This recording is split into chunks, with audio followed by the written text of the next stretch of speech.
Hello everyone, this is Tanuja ma'am. Today we will study about the disaccharides. Monosaccharides are the rare in nature. ये जो monosaccharides है हम लोगों ने last class में देखे थे. मोनोसैक्राइड इसमें हम लोगों ने ग्लूकोज, गैलेक्टोज एंड फ्रुक्टोज देखा था. तो ये जो ऑल है ये जनरली कैसे है, रेयर इन नेचर है and most sugar found in nature are the disaccharide. और नेचर में जो भी शुगर फाउंड होता है वो जनरली कैसी है, डाइसैक्राइड्स है. Means as comparison to the monosaccharide, disaccharide हम लोगों को अबंडेंट क्वांटिटी में मिल सकते हैं.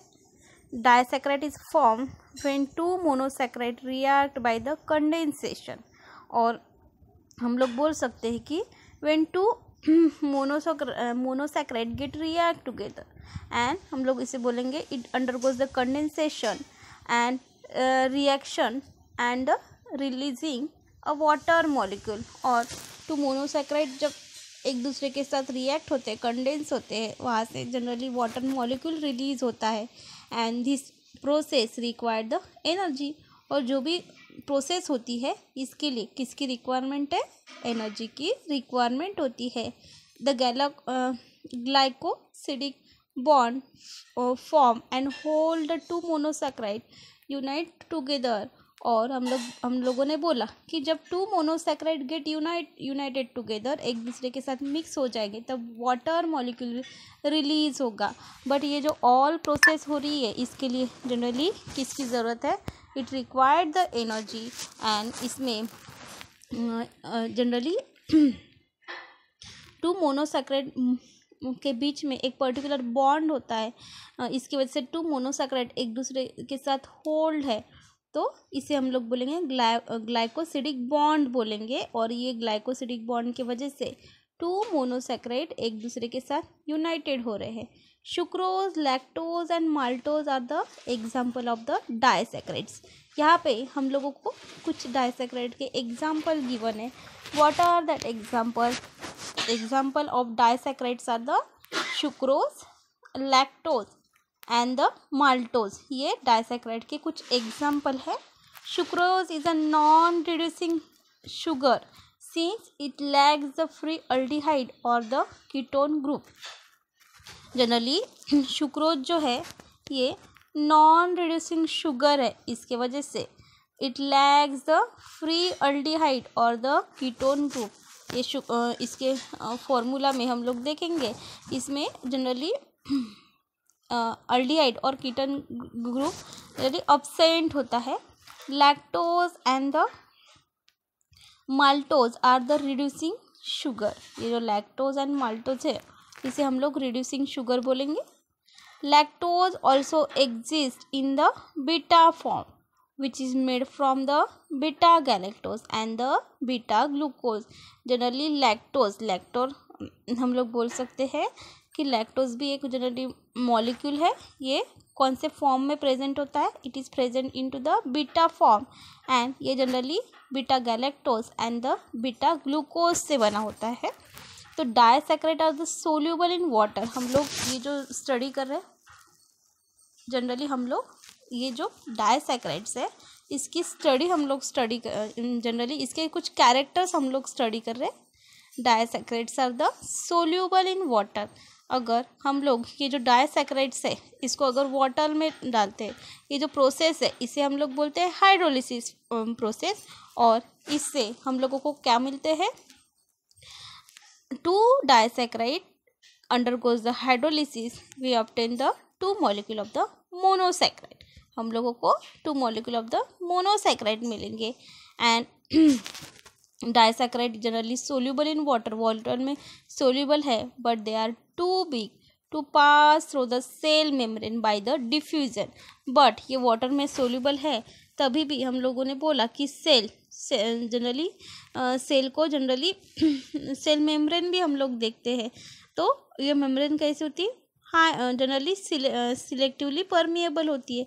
सिलेक्टेड मॉलिक्यूल को एंट्री देती है. तो ये जनरली कैसे है, बिग है, इसकी वजह से मेम्ब्रेन से by the process of the diffusion pass होने में इसको प्रॉब्लम जाता है. They are broken down into the small intestine during the digestion. और जो भी डाइजेशन की प्रोसेस होती है तो यहाँ पे ये जनरली डाइसैकराइड है. इसमें स्मॉल इंटेस्टाइन जो है आप लोगों को पता है कि स्टमक में जो भी प्रोसेस है ये जनरली डाइजेशन की प्रोसेस होती है. After then small intestine and the large intestine ये भी क्या करते हैं, जनरली जो फूड मटेरियल है उसमें से कुछ सब्सटेंस को एब्जॉर्ब कर देते हैं. And due to that absorption कुछ सब्सटेंस जनरली ब्रोकन भी हो जाते हैं. तो they are broken, disaccharides are the broken in the small intestine during the digestion. ये डाइजेशन में ये जनरली डाइसैकराइड ब्रेक डाउन हो जाते हैं and thus form the monosaccharide and they then pass into the blood and through the cell membrane into the cell. देखिए ये disaccharide जो होते हैं ये वाटर सोल्यूबल है, तभी भी ये जनरली कैसे है, वेरी बिग है, बिग मॉलिक्यूल है. इसके वजह से सेल के इनसाइड पास होने में इसको प्रॉब्लम जाता है. इसकी वजह से ये जनरली जो स्मॉल इंटेस्टाइन होती है इसमें जनरली ये ब्रेक डाउन हो जाते हैं. और जनरली फिर क्या डाइसैकराइड का क्या फॉर्म होगा, मोनोसैकराइड फॉर्म होगा. और मोनोसैकराइड जनरली इजीली सेल के मेम्ब्रेन के इनसाइड जा सकती है. और then monosaccharide then disaccharide first convert into the monosaccharide and then pass into the blood through the cell membrane into the cell. इस तरीके से हम लोग डाइसैकराइड का कन्वर्शन इनटू द मोनोसैकराइड देखेंगे. Monosaccharide are use very quickly by the cell, but if a cell is not in need of all the energy released immediately then it may get stored. देखिए ये जो monosaccharide है ये cell में very quickly use होते हैं, but जब cell को अभी मोनोसैकराइड की ज़रूरत नहीं है तो ये जनरली कैसे हो जाएंगे, ये स्टोर रहेंगे. Monosaccharide are converted into the disaccharide in the cell by the condensation reaction. और आप लोगों को पता है ये जो मोनोसैकराइड है ये इसका कन्वर्शन किस में हो सकता है, डाइसैकराइड में हो सकता है. किस तरीके से, ये कंडेंसेशन प्रोसेस फॉलो करेंगे. Two monosaccharide get combined together and यहाँ पे हम लोगों को क्या मिलेगा, देयर इज अ हम लोगों को कंडेंसेशन का डाइसैकराइड भी मिल सकता है एंड पॉलीसैकराइड भी मिल सकता है. Polysaccharide means macro molecule. These are too big to escape from the cell. ये जनरली कैसे है, टू बिग है, इसके से सेल से एस्केप होने में इसको जनरली प्रॉब्लम जाता है. यहाँ पे हम लोगों ने एक पर्टिकुलर आप लोगों को केमिकल रिएक्शन दिख रही है. इसमें ये रिएक्शन में हम लोग देखेंगे डाइसैकराइड का फॉर्मूला गिवन है C12H22O11 प्लस वाटर. मीन्स क्या, ये C12H22O11 ये किसका फॉर्मूला है, डाइसैकराइड का. It undergoes the hydrolysis means ये वाटर के साथ रिएक्ट होता है और हम लोगों को क्या मिलता है, मोनोसैकराइड. देखिए 2 मॉलिक्यूल ऑफ द मोनोसैकराइड मिले हैं. मीन्स यहाँ पे हम लोग बोल सकते हैं C6H12O6 प्लस C6H12O6. इस तरीके से 2 मोनोसैकराइड मिले हैं फ्रॉम द सिंगल डाइसैकराइड. और ये प्रोसेस को हम लोग बोलेंगे हाइड्रोलिसिस. और यहाँ पे हम लोगों को ग्लूकोज का फॉर्मूला दिया है. तो ग्लूकोज का फॉर्मूला आप लोगों को याद रखना है. Glucose and the glycosidic linkage, ये ग्लाइकोसिडिक लिंकेज स्ट्रॉन्ग होती है.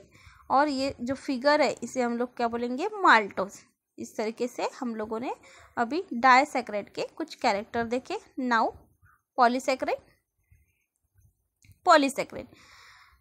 Monosaccharide can undergoes a series of the,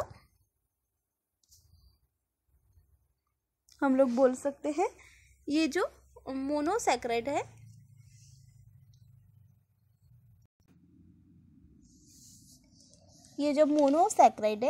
monosaccharide can undergoes a series of the condensation reaction and adding the one unit after the other to the chain till a very large molecule polysaccharide is a form। हम लोग बोल सकते हैं polysaccharide कैसे form हो जाते हैं, monosaccharide, जो मोनोसैकेराइड कंडेंसेशन रिएक्शन शो करते हैं और उसमें फिर से मोनोसैकेराइड ऐड हो जाते हैं और हम लोगों को क्या मिलता है, पॉलीसैकेराइड मिलता है। And this is called as a polymerisation. Polymerisation को हम लोग बोल सकते हैं कि monosaccharide, many monosaccharide get combined together and we obtain the polysaccharide। Now these polysaccharide are broken down by the hydrolysis। और अगर हम लोग पॉलीसैकेराइड, बहुत सारे saccharide, poly means many saccharide, many monosaccharide get break together, means क्या, broken down. ये break down किसके कौन से प्रोसेस से होते हैं, तो वो प्रोसेस होती है हाइड्रोलिसिस की process. Polysaccharide are broken down by the hydrolysis into the monosaccharide and the property of the polysaccharide molecule depend on its the length। ये जो polysaccharide molecule की जो property होती है ये depend होती है इसके length के ऊपर, and branching and folding and the coiling। Now ये जो पॉलीसैकेराइड की प्रॉपर्टी है ये किसके ऊपर डिपेंड होती है, ये डिपेंड होती है इसकी लेंथ कितनी है, इसमें सब ब्रांचेस कितने हैं, एंड हम लोग बोल सकते हैं इसमें फोल्डिंग एंड द कॉइलिंग कितनी है। इस तरीके से हम लोग पॉलीसैकेराइड को डिफाइन कर सकते हैं। Polysaccharide how polysaccharide form, many monosaccharide undergoes the condensation reaction and we obtain the large polysaccharide and this process is called as a polymerization।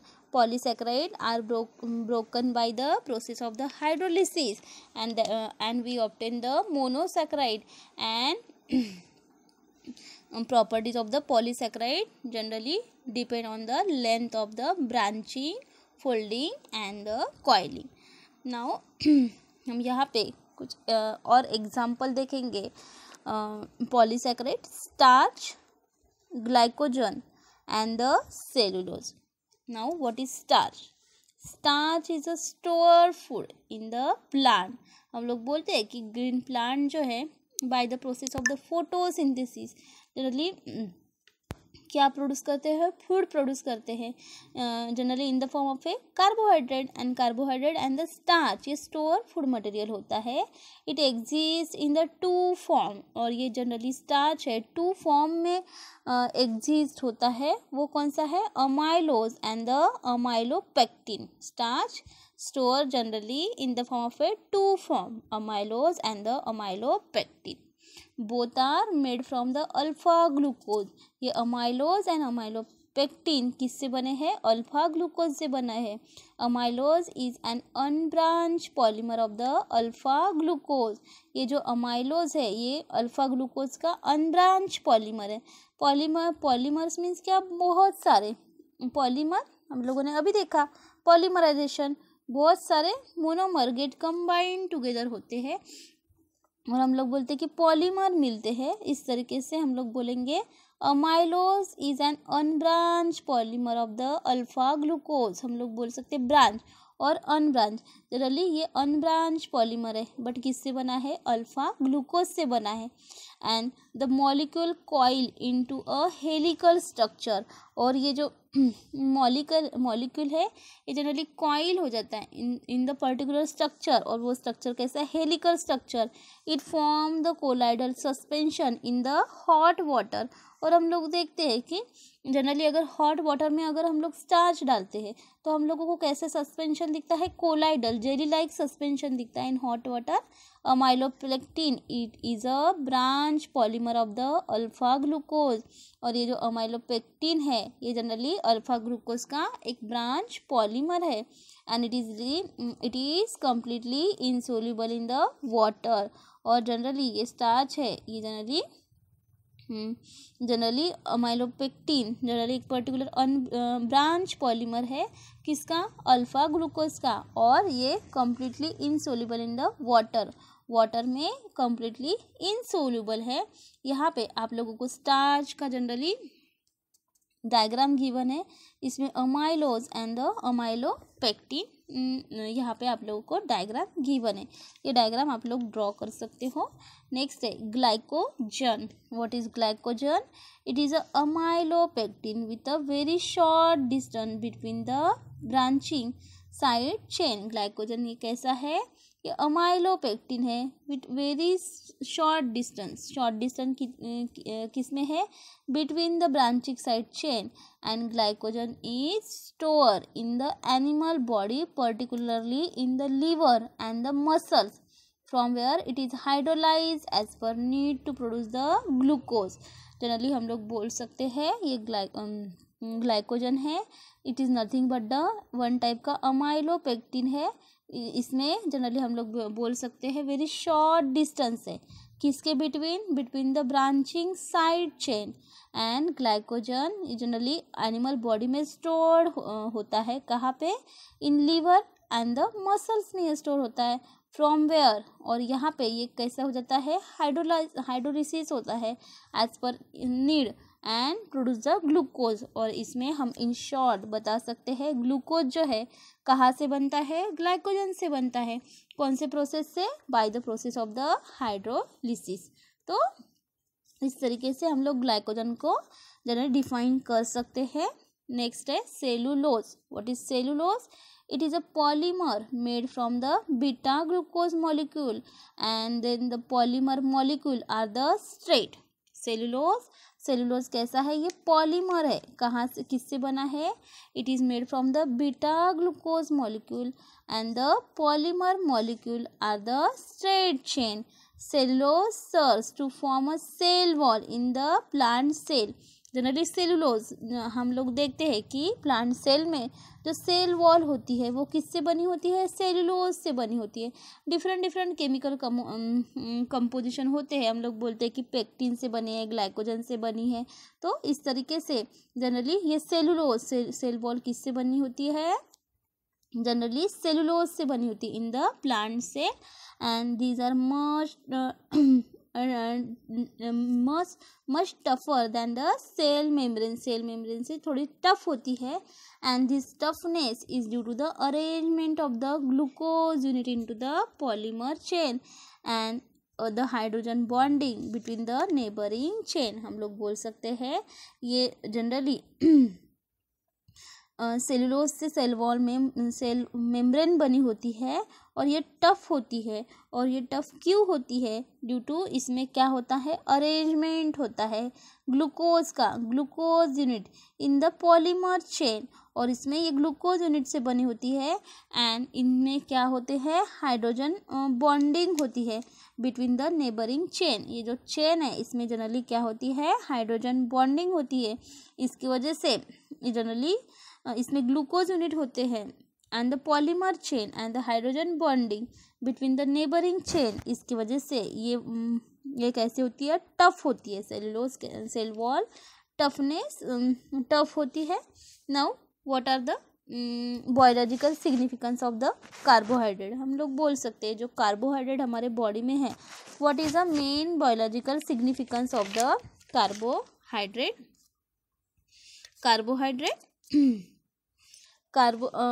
It supplies the energy for the metabolism. जो भी metabolism की process होती है इसके लिए energy को supply करता है। कौन सप्लाई करता है? कार्बोहाइड्रेट सप्लाई करता है। And glucose is the main substrate for the ATP synthesis. हम लोग बोल सकते हैं कि एनर्जी जो भी मेटाबॉलिज्म होते हैं, डिफरेंट मेटाबॉलिज्म होते हैं। प्रोटीन मेटाबॉलिज्म होता है, फैट मेटाबॉलिज्म होता है। एंड इसमें इसके लिए जनरली किसकी ज़रूरत होती है? ये ऑल मेटाबॉलिज्म के लिए एनर्जी की ज़रूरत होती है। और ये एनर्जी कहाँ से मिलती है हम लोगों को? ये मिलती है कार्बोहाइड्रेट से। And glucose is the main substrate for the ATP synthesis. हम लोग बोलते हैं कि जो एटीपी सिंथेसाइज होता है उसमें मेन सबस्ट्रेट कौन होता है? ग्लूकोज होता है। And what is the long form of the ATP? Adenosine triphosphate. Lactose a disaccharide is present in a milk provide the energy to lactating bodies। और जो लैक्टोज होता है ये क्या है, one kind of the disaccharide. और ये कहाँ पे प्रेजेंट होता है, it is present in the milk, milk में प्रेजेंट होता है। और ये क्या प्रोवाइड करता है, it provide the energy to the lactating babies. और जो हम लोग बोलते हैं कि जो भी बेबीज़ होते हैं जिसको लैक्टोज की ज़रूरत होती है, तो उसको एक पर्टिकुलर एनर्जी प्रोवाइड होती है। And polysaccharides are as a structural component of the cell membrane. और ये जो सेल मेम्ब्रेन है ये जनरली हम लोग बोल सकते हैं कि पॉलीसैकेराइड से बनी होती है।